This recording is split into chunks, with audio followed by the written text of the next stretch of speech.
আসসালামু আলাইকুম। এটিএন বাংলা সংবাদে সবাইকে স্বাগত জানাচ্ছি আমি আফরোজা রূপা।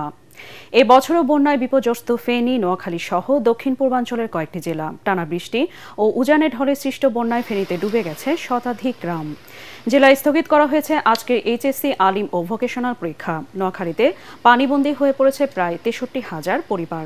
টানা কয়েকদিনে ভারী বর্ষণে ভোগান্তিতে পড়েছেন কক্সবাজারে বেড়াতে আসা পর্যটকরা। সাগরে ডুবে মারা গেছেন চট্টগ্রাম বিশ্ববিদ্যালয়ের ২ শিক্ষার্থী। পাহাড়ি ঢলে তলিয়ে গেছে রাঙামাটি লংগদৌড় দীঘিনালা সড়ক। আশঙ্কা দেখা দিয়েছে ভূমিধসের।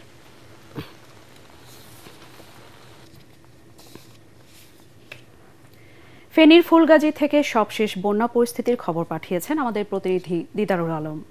আমরা এই মুহূর্তে রয়েছি ফুলগাজীর উত্তর আনন্দপুরের একটি গ্রামে। এখানে আমরা যেখানে অবস্থান করছি, আমার পেছনে ঠিক যে বাড়িটি দেখা যাচ্ছে, এই এলাকাতে প্রায় এরকম শত শত বাড়ি এই মুহূর্তে পানির নিচে নিমজ্জিত রয়েছে এবং যাদের উঁচু দালান রয়েছে, যাদের দোতলা বাড়ি, তারা আসলে দোতলায় গিয়ে অবস্থান নিয়েছেন।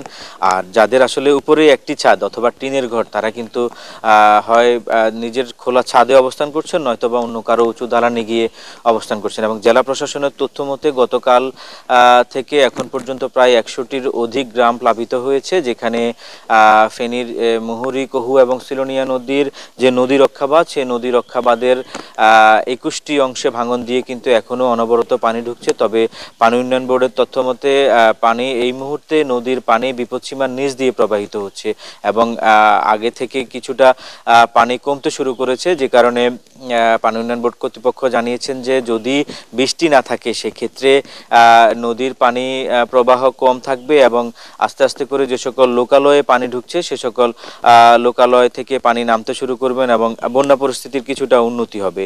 আর বিশেষ করে জেলা প্রশাসনের তথ্য মতে যে ১০০টি গ্রাম প্লাবিত হয়েছে, সেই সকল গ্রাম থেকে যারা নিচু এলাকাতে ছিল, সে সকল নিচু এলাকা থেকে আশ্রয় কেন্দ্রে প্রায় ৭ থেকে ৯,০০০ মানুষ এই মুহূর্তে অবস্থান করছেন এবং এর পাশাপাশি জেলা প্রশাসন থেকে তাদেরকে প্রতিনিয়তই রান্না করা খাবার এবং শুকনো খাবার দেওয়া হচ্ছে। এর পাশাপাশি যারা বন্যায় ক্ষতিগ্রস্ত হয়েছেন তাদের তালিকা করা হচ্ছে, যাতে করে বন্যা কেটে উঠলে তাদের ক্ষতির দিকে সরকারি বরাদ্দের ব্যবস্থা থাকবে বলে তারা আমাদেরকে জানিয়েছেন। এবং নদীর যে ২১টি স্থান ভেঙে গিয়েছে, সেই নদীর ২১টি স্থান বৃষ্টি এবং নদীর পানি ঢোকা বন্ধ হলে তখনই সেগুলো মেরামত কাজ শুরু হবে বলে আমাদেরকে পানি উন্নয়ন বোর্ড জানিয়েছেন।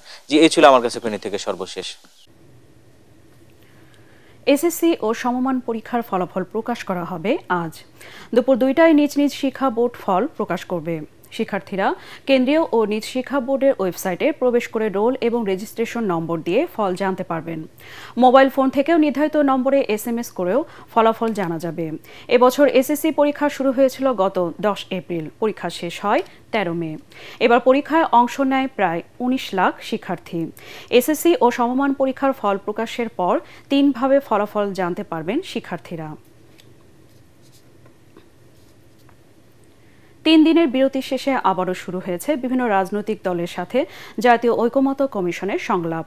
প্রধান বিচারপতি নিয়োগ, তত্ত্বাবধায়ক সরকার ও জরুরি অবস্থা ঘোষণার বিষয়ে আলোচনা হচ্ছে আজ। বৈঠকের আগে সূচনা বক্তব্যে ঐকমত্য কমিশনের সহসভাপতি আলী রিয়াজ বলেন, দেশে যেন আর ফ্যাসিবাদ ফিরে আসতে না পারে সে লক্ষ্যে কাজ করছে কমিশন। যেসব বিষয় অনিষ্পত্তি রয়েছে তা দ্রুতই নিষ্পত্তি হবে বলেও আশা কমিশনের। দ্রুততম সময়ের মধ্যে সব বিষয় ঐকমত্য হবে বলে জানান অধ্যাপক আলী রিয়াজ।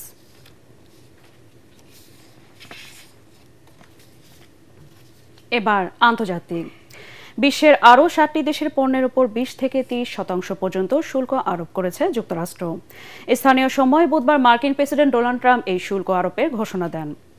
এক প্রতিবেদনে বার্তা সংস্থা আনাদোল জানিয়েছে, ১ আগস্ট থেকে ৭টি দেশের পণ্যের ওপর ২০ থেকে ৩০% পর্যন্ত আমদানি শুল্ক আরোপ করবে যুক্তরাষ্ট্র।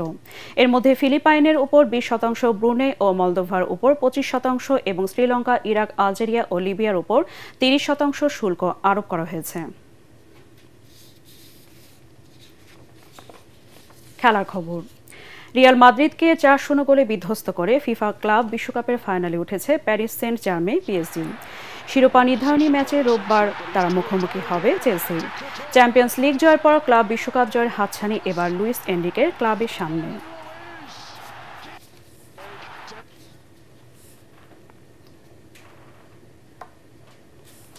পরবর্তী সংবাদ দেখার আমন্ত্রণ জানিয়ে এখনকার মতো শেষ করছি। এটিএন বাংলার সংবাদ ইউটিউবে দেখতে ব্রাউজ করুন youtube/ATN Bangla News। ধন্যবাদ সবাইকে।